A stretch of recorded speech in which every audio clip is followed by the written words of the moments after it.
अच्छा भैया, हम गायक कलाकार केशवलाल यादव और यार सैदपुर सिधौना की धरती से विश्वनाथ चंद्र किशोर पांडे जी के हम शिष्य हैं और बड़ा नाम सुना था हम हरिओम स्टूडियो का। पहली बार मेरा आगमन हुआ है इस स्टूडियो में आजमगढ़ की पावन धरती पर और बड़ा अच्छा समाज मिला। हरिओम स्टूडियो में आज एक विरहा हम दे रहे हैं जिस विरहा का शीर्षक होगा तिरिया चरित्र उर्फ ननद भौजाई में लड़का गायब। देखें, कहानी ऐसी ही हो जिससे कुछ सीख मिले, कुछ नसीहत मिले। ये नहीं कि छिनरी बुजरी में रात बीत गई विरहा के कोनो मतलब ना निकल ना बा। तो स्टूडियो में आज के मलिकार आप अभिमन्यु भैया की देख रेख में, तो हम सोच रहे हैं कि अब शुरुआत हो जाए मास्टर।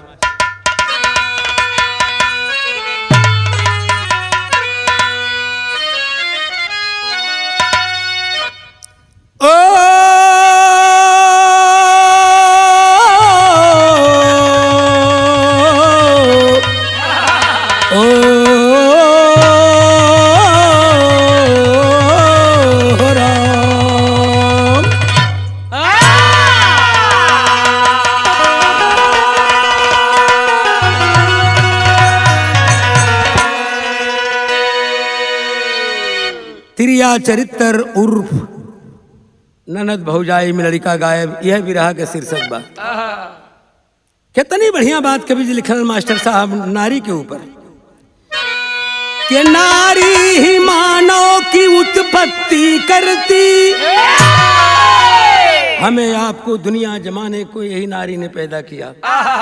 लेकिन लिखा है कवि ने, नारी ही मानव की उत्पत्ति करती, नरक तुल्य फिर भी कहाती है नारी।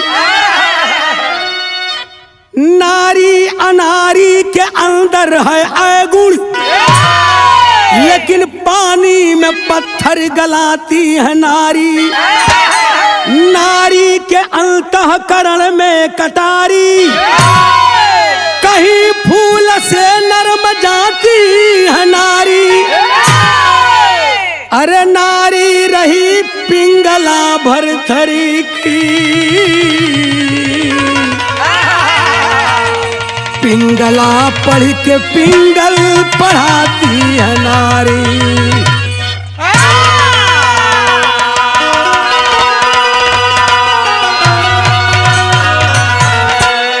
देखा बाल मुकुंद भैया, हीरा भाई, रोजे 10-5 लोगों की गवाह हो आप लोग, ऑलराउंडर हैं आप लोग। लेकिन जवन चीज बोला भी शायद सुने के मिलल हुई। बड़ा कर्म के बाद, बड़ी मेहनत के बाद कोई पद हासिल करता है इंसान। कर्म ही महान है, कर्म ही प्रधान है। कर्म के अनुसार कवि ने 4 लाइन लिखा है और तृप्ति विश्वकर्मा जी को देखकर यह लाइन मुझे याद आ गई कि आरी से अमृतसर, आरी से अमृतसर, आगरा, अवंतीपुर, बसुला से बुलंदशहर बंबई बसाया, आरा से अमेरिका, अफ्रीका, ऑस्ट्रेलिया को, रेती से रेत, रेत रूस को चमकाया, चाऊ के चिन्ह से, चौरसी से छील छील, अरंदा से रन रन रंगून को सजाया, गिलमिट से गंगा, जमुना रुखानी से, छेनी से छेद छेद त्रिवेणी को बहाया, पेचकस से पहाड़, पेचकस से पहाड़, सनसी से समुंदर को, भाथी से भयंकर तूफान को उठाया, गज से नाप नाप गोनिया से दुनिया को, खींच के परकाल से गोलाई बनाया, सरस दर्शाया, विश्व को बनाया, तब जाके नाम विश्वकर्मा कहलाया। बड़ी मेहनत के बाद कौनो पद मिलला। जब विश्वकर्मा जी हीरा भैया देखलन कि कुल बिरादरी है, ठाकुर बाभन हर लोग जब लोहा लकड़ी का काम करे लगल, तब विश्वकर्मा जी फिर लिख देलन कि हमहने से सीख सीख लंठ भइना नीलकंठ, हमहने से सीख सीख लंठ भइना नीलकंठ, लोढ़ू चंद फोरमैन, चौथू इंजीनियर, अकरी के राय खा के बकरी चरावे, अब बन जाई है घोंचू इस्पात के इंस्पेक्टर। अरे दुनिया के बेकूफ हमन के लोहार कहें, अच्छी थरू पवारू बनी है अपने के सीनियर।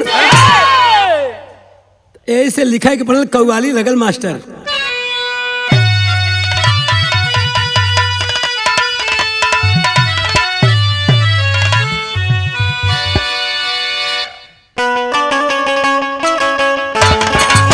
बहुत अच्छे, क्या बात है, क्या बात है।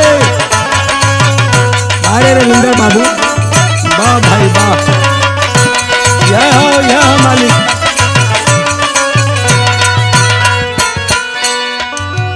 देखा हमरे बैंजू मास्टर बड़ा बढ़िया संकेत कैलन। इनकर सहयोग बाल मुकुंद भैया के बा, बाल मुकुंद भाई का सहयोग जोगिंदर बाबू के बा, यह ना। लेकिन सबकर सहयोग हमरे लिए हो। ऊ का इतना करीब, अरे इतना करीब, बोलो इतना करीब आके दगा दे गई मुझे। बहुत अच्छे, क्या बात है।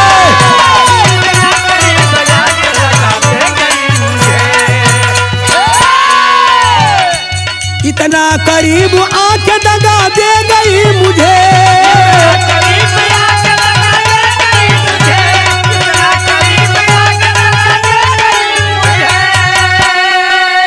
तो इतना करीब आके दगा अरे दे गई मुझे।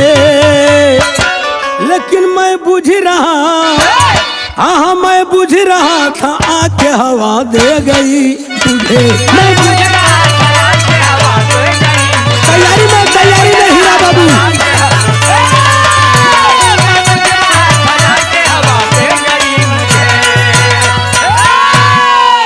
लेकिन शीर्षक बतौली त्रिया चरित्र, तो लिखल गल त्रिया चरित्र के ऊपर हो सुबचन भाई कि त्रिया अजीब।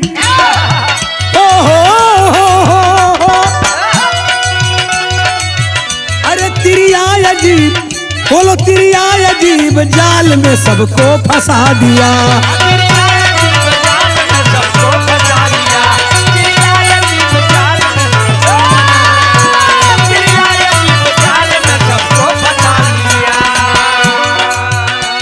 त्रिया अजीब जाल में सबको फंसा दिया।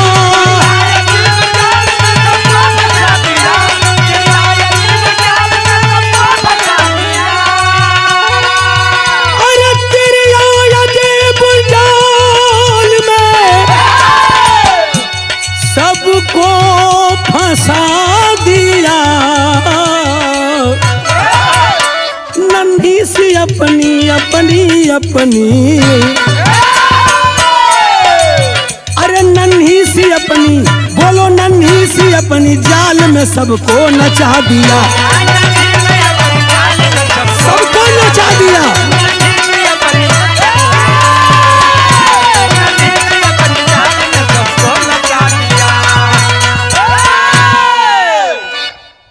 त्रिया अजीब जाल में सबको फंसा दिया, नन्ही सी अपनी जाल में सबको नचा दिया। यह त्रिया चाहे फांसी पर चढ़वा दें और यह त्रिया चाहे तो फांसी पर से नीचे उतार दे बाबू। लेकिन लिखे की पढ़ल का कहानी की शुरुआत भेल मास्टर।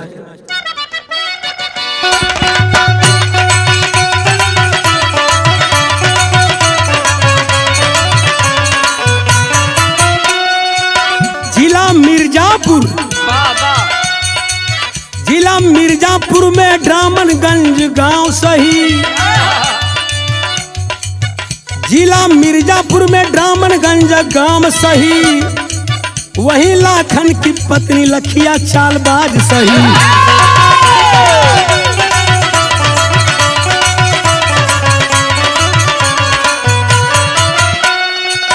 बहू और बेटी, बहू और बेटी दोनों ड्रामनगंज रहती थी। बहू और बेटी दोनों ड्रामनगंज रहती थी। खुदा की मर्जी दोनों साथ ही गर्भवती थी।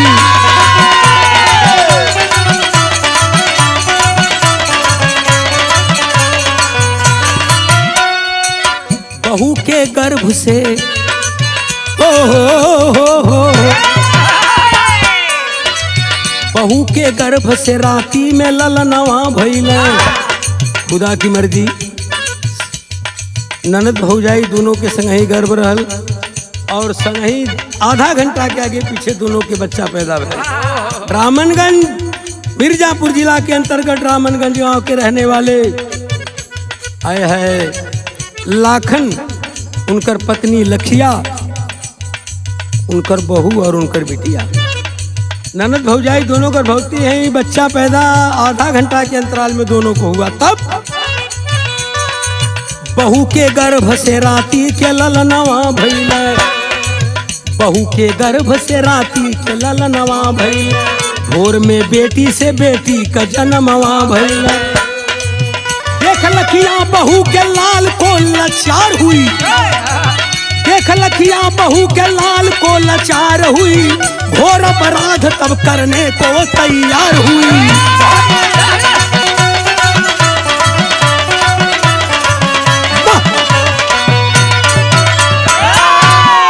रामनगंज गांव के रहने वाले लाखन, जिनकी दुल्हन लखिया, मशहूर लखिया रहल अपने गांव को कुटनी। ए बाबू, लखिया के बहू के आधी रात में बेटवा पैदा भैल। आधा घंटा के बाद लखिया के बिटिया के भी बिटिया पैदा भैल। यह तो अनर्थ हो गल। अब वो सास के अखरत हो कि हमरे बिटिया की बिटिया भैल और पतो के लड़का हो गल। अगलहू बार यह भैल, ये दो यह भैल। अब कुछ उपाय मन करे के। ए बाबू, उ लखिया उपाय का कैलस भैया। देखा कैसन कैसन लोग ये जमाना में हुए हो, कैसे केहू केहू पर भरोसा करिए बाबू। बिरहा में तरज लगल मास्टर, जरा इलाहाबादी लहजा में आवा। राम कैलाश दादा बड़ा मोहब्बत से गावे। कैसे गावे? कुर्ता को टोक पकड़ लें और गावे। कह कि उड़तई चिड़ैया, अरे उड़तई चिड़ैया कहे मारा बेई मनऊ। उड़तई कहे मारा बेई ओहो।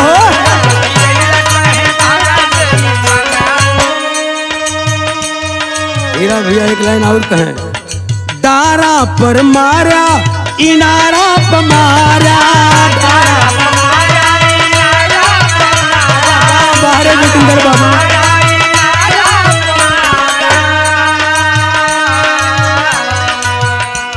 अरे डारा पर मारा, डारा पर मारा, इनारा पर मारा। लेकिन बाकी लहंगा के बीच जनी मारा बेई मनऊ। मनऊ लहंगा के बाबू।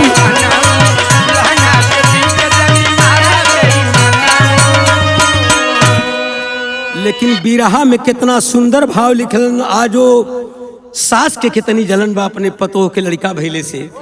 कैलस का कि तिरिया, यमक अलंकार का प्रयोग कर दिया है कवि ने। अरे तिरिया पतिरिया, देखा तिरिया पतिरिया चला देहली तिरिया। तिरिया पतिरिया चला देहली तिरिया।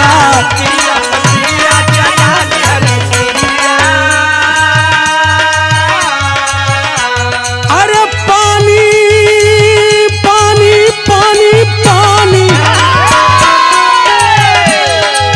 पानी रहल। अरे पानी रहल बाकी कहाँ हुए ई खिरिया। यह तिरिया का काम। एक कहा जाला तिरिया चरित्र। अरे पानी रहल बाकी कहाँ हुए खिरिया। बाकी तिरिया पतिरिया चला देहली तिरिया। यार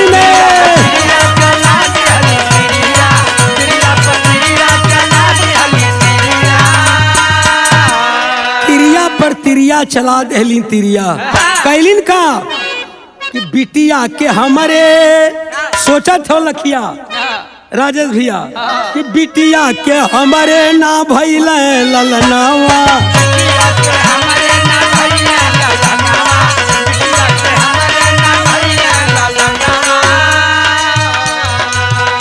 कहलस कि बिटिया के हमारे ना भइल ललनवा।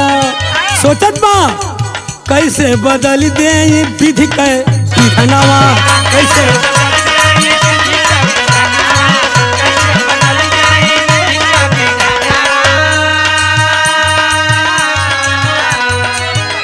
अरे कैलस कमाल कमाल कैलस,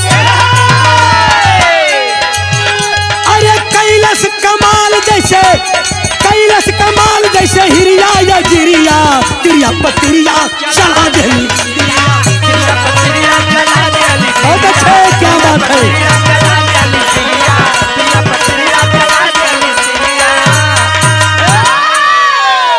कैलस कमाल जैसे हिरिया और तिरिया पतिरिया चला देली।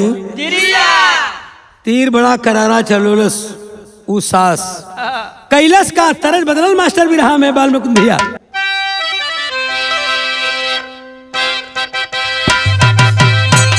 बात तैयारी में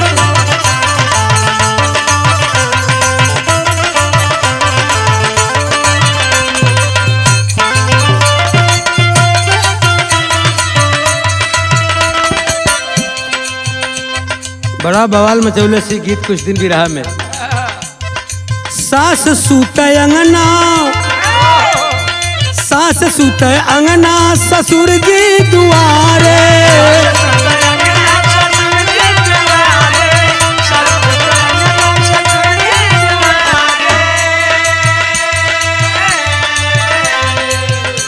अरे सास सूते अंगना ससुर जी दुआरे, गजब सीटी मारे सैया पिछवारे, गजब सीटी मारे सैया पिछवारे।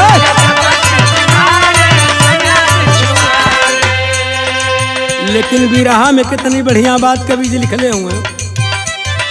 भाभी सुते बिचवा, है कही रात की बात है, मगर भाभी सुते बिचवा ननद जी किनारे,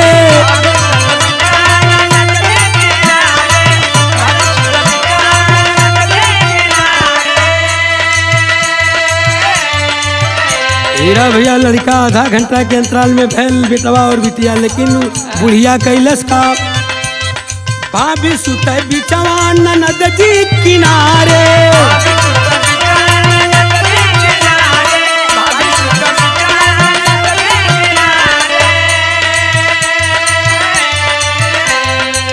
लेकिन पलंग बुढ़िया डाली बिचवे दुआरे, पलंग बुढ़िया बिचवे दुआरे, पलंग बुढ़िया।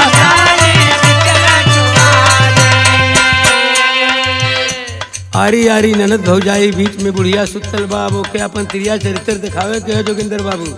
का दिखौलस? अरे प्यारी पतोहिया के नींद जब आई,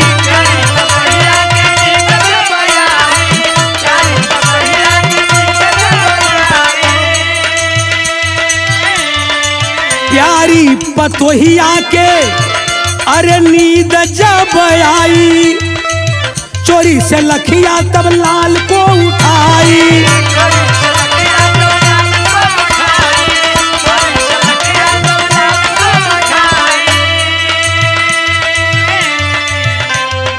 रजनी से बदली गगन के सितारे, रजनी से। बहुत अच्छा राजन भैया।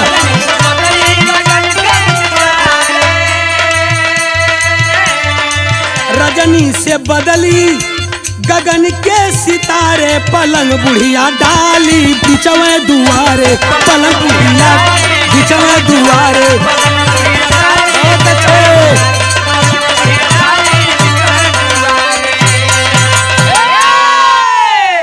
आरी आरी ननद भौजाई सुतल नहीं, दोनों एकदम नींद में हैं।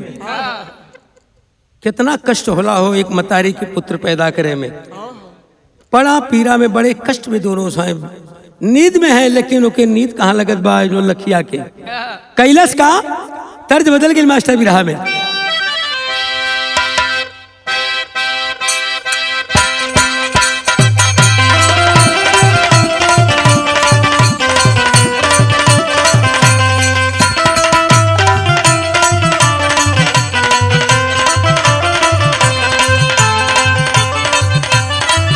अरे यह है बाल मुकुंद भैया, यही आजमगढ़ का गवैया स्वर्गीय बेचन उस्ताद बड़ा लहर देखे आके एक गाँव का गाँव कहे हम हई बोला बोला हम हई मजनू का यार प्यार सिखा लाई बे गोरी हम हई।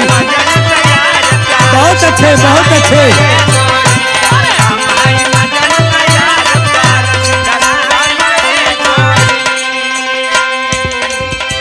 लेकिन बाल मुकुंद भैया कोनो चीज सामने दिखाला तो बोले के पड़ा जोगिंदर भाई कि दिनों लेडीजन के देख के हमारे एक लाइन बोले के मन करत हो कि कजरा बोला बोला कजरा कजरा करेलू नो खेदार सिंगार झटयापन कैलू करेलू नो खेदार सिंगार झटयापन।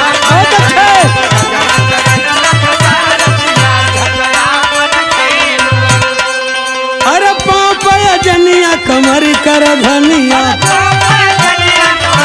क्या बात है। श्रृंगार रस का हद कर दिया है कवि ने बाल मुकुंद भैया। अरे पाव पय जनिया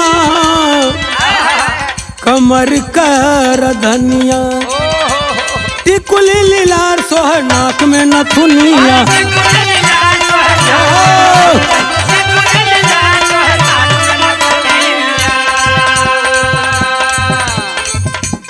कितना तू करेलू सिंगार जान ले लेबू का हमार सिंगार झटयापन कैलू ले लेबू का हमार सिंगार झटयापन कैलू।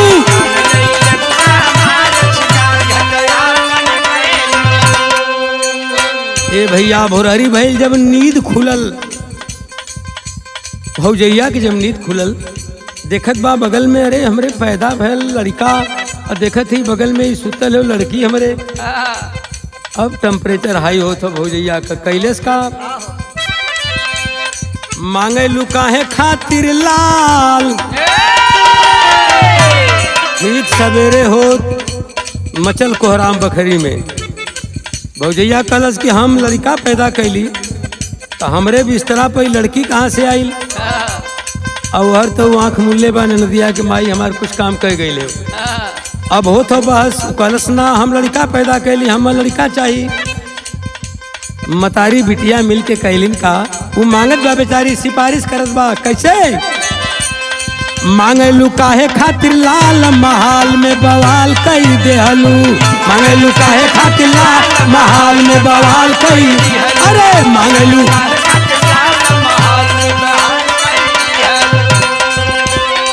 लेकिन भाभी हो ननदिया कहलस भाभी हो रचैलू काहे जाल। अरे लड़की पैदा भइल तू तो गस्ती में रहलू तोके का पता। माई ने देखलस कि तू बेटवा जन्मौलू को बिटिया कब भाभी हो रचैलू काहे जाल तू महाल में बवाल कई देहलू भाभी रचैलू काहे जाल महाल में बवाल कई देहलू।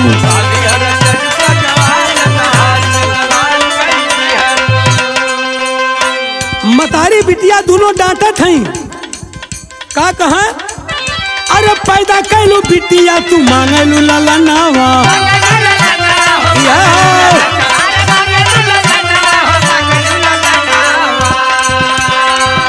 पैदा कैलू बिटिया तू मांगलू ललनवा बेहया बेशर्मी मुँह देखावेलू समनवा।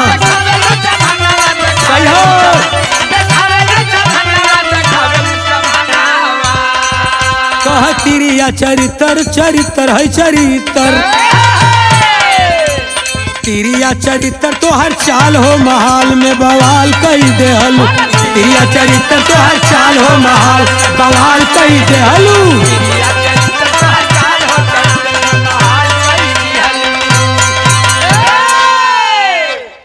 बिटिया पैदा कई के हमारे बिटिया के लड़का के मांगे लू, तुम्हें शर्म ना लगा था? आवाक हो गई, काठ की तरह से रह गई। आज वो अकेल बा, पतो बेचारी कठुआ गई, और मतारी बिटिया दोनों हावी हैं ओकरे पर। तब विदेशिया का भाव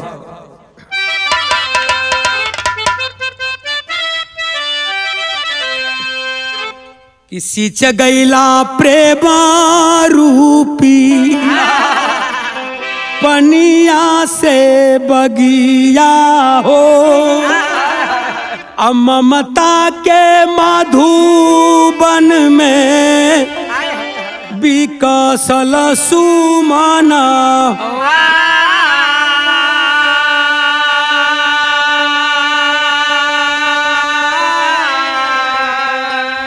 अरे तोहरी अमानत लेके अपने गर्भावा में अढोली हम पीरावा, सहत 9 महीना।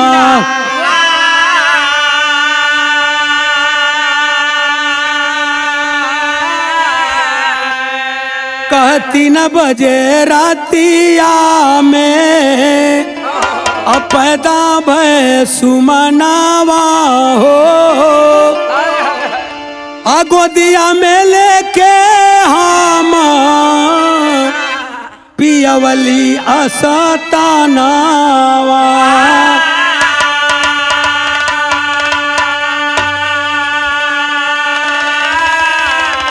आए हाय हाय, बारे दुनिया बारे जमाना, यही लिए कहे कि पढ़ के कैसे कोई पे विश्वास करी भैया।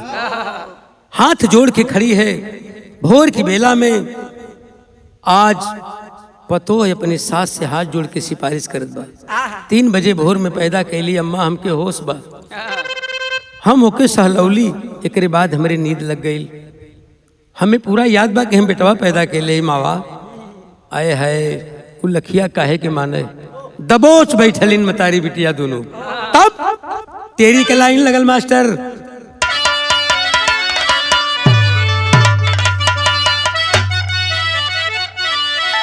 अरे राम गहराई में सच्चाई छिप गई, मोरे रामा हो राम। अरे गहराई में सच्चाई छिप गई, जौने काठ का छिलका वही काठ सटी जाई, सटी जाई, अरे सटी जाई। जौने काठ का छिलका वही काठ सट जाई, गहराई में सच्चाई छिप गई। तब पहपट का भाव है मास्टर,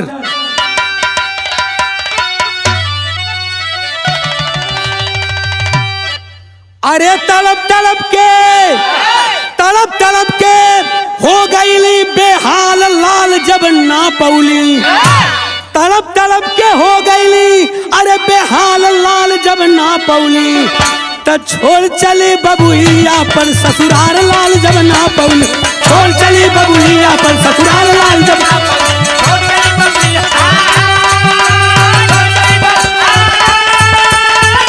बहुत अच्छे शिवचंद भाई, छोड़ चली बबुइया पर ससुराल लाल जब ना पौली।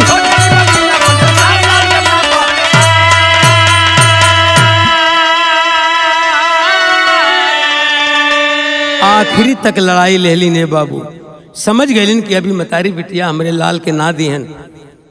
पैदा कैली लड़का, लेकिन कहते हैं कि तय लड़की पैदा कैली। लाचार हो गई, एकदम मजबूर हो गई तो घर से निकल जाती है। तब का भाव है कैसे कि दोनों प्राणी रहिया में, आए है मर्दा बड़ा सीधा रलीरा भैया, तो दोनों प्राणी रहिया में करते रुदनवा, अब बेटवा के कारण आपन देव गईली जानवा।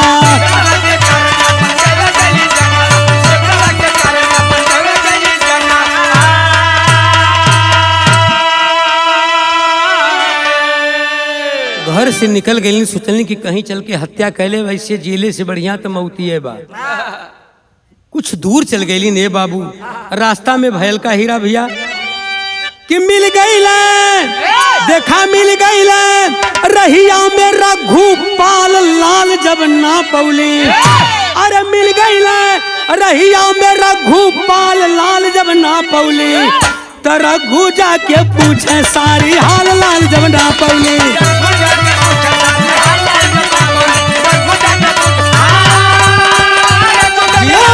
बहादुर जियो।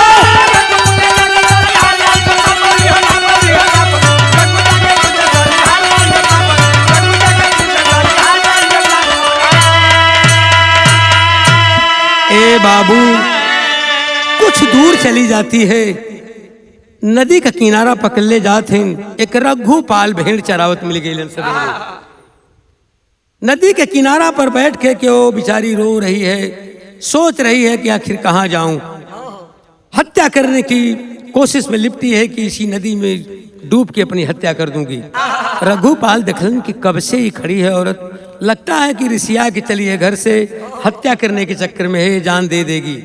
रघुपाल अपन लग्गी ले ले भेड़ चरावत रहन, पहुंच गए ओकरे पास जाके कहलन बिटिया कब से बैठल हो, का बात हो। कहलन दादा हमारे विपत मत पूछा, बड़ा विपत का मारल है दादा। अब हम आज ही जागल है जिंदगी से, सोचे थे कि आप डूब के आज यहीं अपन हत्या कह दे। आंखों में आंसू आ गया। रघुपाल के कहे कि बेटी क्या समस्या है तुम्हारी, आखिर क्यों हत्या करना चाहती है, क्या मजबूरी है तुम्हारी। आंखों में आंसू लिए रो रो कर अपनी कथा व्यथा को बताने लगी। जब सारी बात को बताती है, कहलन बिटिया रोना बंद कर दे रोना। मैं रघुपाल हूँ, इस एरिया का बहुत बड़ा चौधरी हूँ, मैं पंचायत में फरियाता हूँ रोज। चल एक बार मेरे कहने से अपने गांव के 10 लोगों को जुटा दे और मैं वहां तेरी बात को सुनूंगा और मैं उचित फैसला करूंगा, तेरा बेटा तुझे दिला के रहूंगा। लौटा देते हैं रघुपाल बाबू, लौटा दिलन। गांव में आके 10 आदमी की जुटौलस। 10 आदमी जब जुटलन, भौजाई एक तरफ, ननद एक तरफ, बुढ़िया एक लड़की ले ले बा और बुढ़िया के लड़की लड़का खिलावत बा, बगैर बच्चे की, निराश उदास बैठ के मायूस है, चेहरा नीचे लटकाई हुई बैठी है। पंच लोग पूछने लगे, अपनी अपनी बात दोनों बता रही हैं। तब आल्हा में भाव लिखा है कवि ने,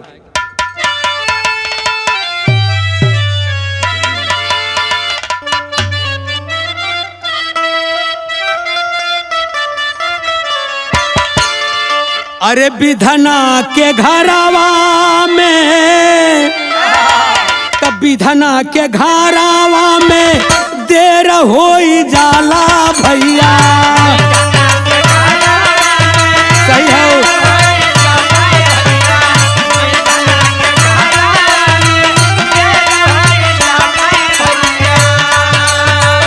लेकिन उनके घरा में अंधेर नहीं बा,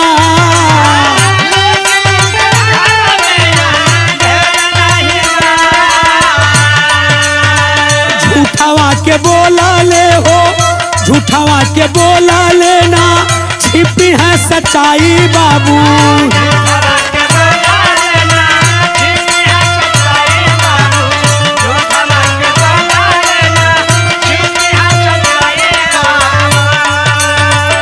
कागज के फूल में हो, कागज के फूल में हो, खुशबू ना समा।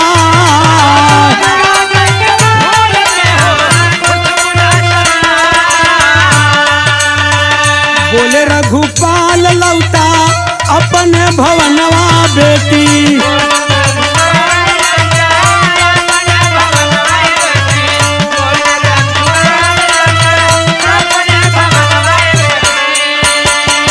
ए भैया, रघुपाल का बात मान के मायूस उदास मन से वो बेचारी घर लौट आती है।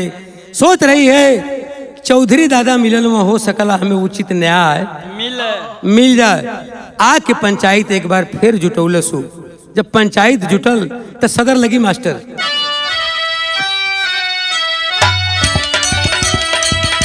अरे रघु का बात मानी अहिली भवनावा।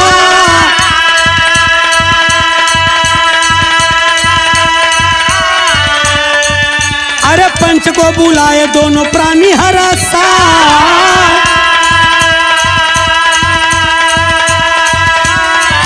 और माई बेटी बनली मुदैया, एक और माई बेटी बनली मुदैया, बेटा पतो है एक और मुदई कहा, अरे कहली पतो है बेटा हम जनमवली, कहली पतो है बेटा हम जनमवली, अरे सुतले में सास मोरी ले हली चोरा, बिटिया मतारी दोनों एक होई गईली, ए भैया बिटिया मतारी दोनों एक होई गई, हम ही के उल्टा देली दोषिया बना,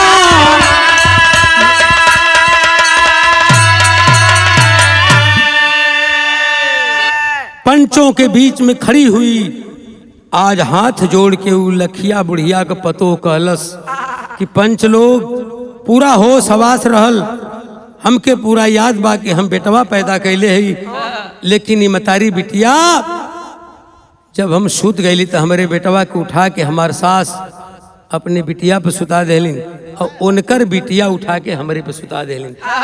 हम कहते हैं कि बेटवा हम जन्मौले ही, ई मतारी बिटिया कहते हैं कि नहीं हमारे बिटिया के बेटवा हो, यह फैसला करे कि सरकार। अरे है जय जाने तय बात बतियाओ थून, तो आजकल का पंचो जानत हुआ ना, खिस्सा बता दें का। हीरा भैया कौनो दू भान के पंचायत रहल भाई, उ चौधरी केन गईलन, एक मिला तनी पहले गयल गुड्डी, एक मिला पहले गयल तो कहलस कि दादा तैसा हमारे ओर से कुछ हेल्प हमार कह दिया पंचायतिया में, कहना चल मर्दे मौके पर देखल जाई, बिहाने न होई पंचायत, चल मौके पर देख लेवल जाई। कहना दादा कुछ ढारस बधैबा, नींद न लगी रात में, 5 रुपया निकाल के जेबा में चौधरी की डाल के चलने, कल जो तोरे हक में फैसला हुई जो वो अला तबले 5 मिनट के बाद दूसर का भैया पहुंचल, दादा तनी सवेरवा चल आया पंचायतिया में, कई दिन से हमने का फरियाद नहीं हो, अब ई का कैलेस कि नया एकदम ताजा ताजा ऊँख पेरवा के ताजा रस एकदम दही वही डाल के ले जाए कि एक गिलास चौचक चौधरी के, अब मूड उनका ठंडा हो गया, कहना सरवा 5 रुपया खत्म हो जाये, मूड तो बनौले से ही एकर कुछ होए के पंचायत में। चौधरी बैठ गए, बात होए लगल, अब वो बड़का भैया हाथ उठावत है, कहा दादा ख्याल है, पाँचू मतलब 5 रुपया दे ले, तो चौधरी कहते अरे यार आचू पाँचू के छोड़, यहाँ बात रसा रस होते, दिमाग ठंडा रसा रस काम होता होए दे, रस वाला बाजी मार ले गलता, ऐसा चौधरी लोग हुए भैया। लेकिन रघु दादा फैसला सुनौलन का उड़ान का भाव है, कहा रघु दादा, अरे कहा रघु दादा हम करब फैसलवा, पंचन का आज्ञा अगर मिल जात बोला,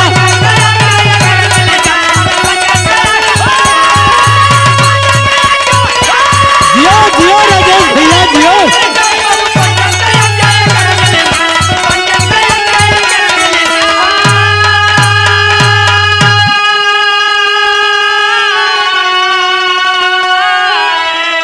बालमुकुंद भैया यही के नाम भी रहा, गवैया सब है बा हीरा भैया, लेकिन कहानी स्पष्ट न हो और धुने तराना में जुड़ा जाए तो का मजा आगो, लेकिन कहानी स्पष्ट कर दे, बात सबके समझ में आ जाए, हम जान जाओ कि बिरहा हमारे बढ़िया भाई। तब रघु दादा कहना हाथ जोड़ के खड़ा भैया, कहना भैया बड़ा बतियौला लोग, अगर आप लोगों का आज्ञा हो तो एक बात हम बोली, गांव के मुखिया जे भी जुटल है सभी लोग कहलन कि दादा हम तो वह जो थे कि तू कब अपन फैसला सुनेगा। रघु दादा फैसला सुनौलन, का कहलन बड़ी ऊंची बात कभी ने लिखा है, कहना है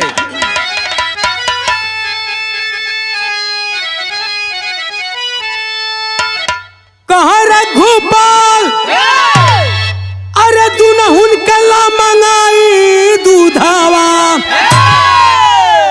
कहलन भौजाई का ननद का दोनों के स्तन का दूध गार के एक बराबर ओजन के शीशी में दोनों को दूध लिया, तो भौजाई भी अपने स्तन का दूध गार के एक शीशी में देलस, उतने बड़ी उतने ओजन के शीशी में वो बिटिया गार के देलस, दोनों दूध मंगा लेलन, एक तेराजू छोटा सा मंगोलन सोनरन वाला, तेराजू पर दूध रखलन, कहलन कि मेरा उचित फैसला सुन लीजिए। पंचों से कहे रघुपाल कि जवन नारी बेटवा पैदा कैले हुई ओकर दूध ओजन मनाई, और जवन बिटिया के पैदा कैले हुई ओकर दूध हल्का मनाई।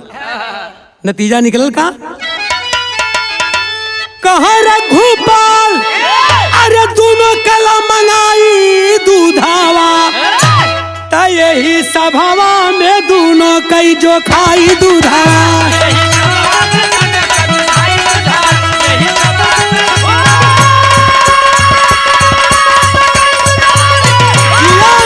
बहादुर दिया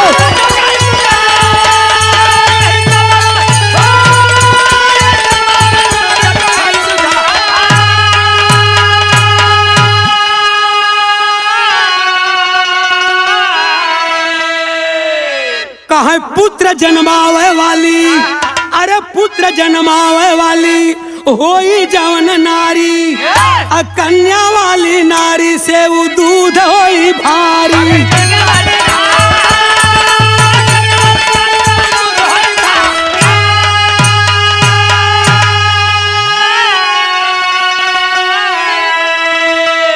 तो सबके आगे गईले वो जो खाई दूधावा, तब पतोहिया का पलरा झुकाई दूधावा।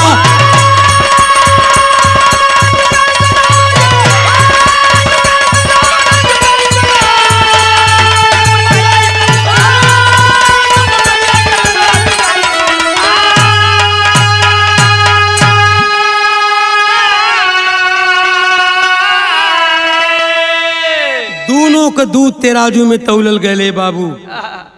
प्यार अनमोल बाना कोई से खरीदाई, और सोने के तेराजू में ना प्रीत तौलाई। ए बाबू दूध जो खल गल पंचायत के बीच में, पतोह का दूध जौन बाबू काफी भारी पड़ गया। ताली बज गई रघुपाल दादा के फैसला पर। तब नतीजा का निकल आखिरी लाइन, कहे तिरिया के तिरिया से लखिया बुढ़िया के चाल पर पूरा पंच दांत पीस देलस। तब अरे तिरिया के तिरिया से पंच ऋषि आयल, अब पावन पतोही के लाड़ी का दियायल।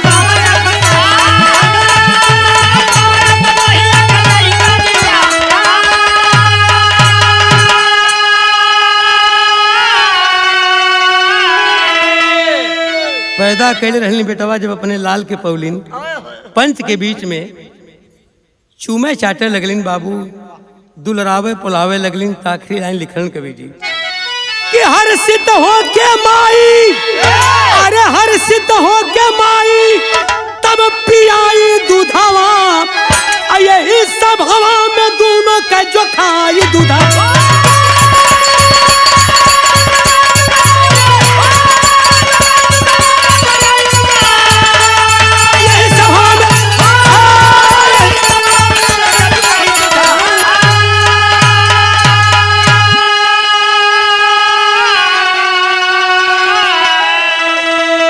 उचित फैसला रघुपाल ने सुनाया। पुत्र जन्माने वाली माँ का पुत्र वापस मिल गया। हंसी खुशी से रह लगलन। यह रहल रघुपाल दादा की चौधराना का फैसला। आखिरी लाइन गुरु घराने का परिचय है कैसे? तो गुरु बिहारी गुरु रमन रतनलाल मुरबा का, स्वर्ग गए कवि श्याम नारायण, चंद किशोर कवि जय पताका। तब गहराई में सच्चाई छिप गई, अरे गहराई में सच्चाई छिप गई। केशव भोला कवि से कहला हाथ मिलाई।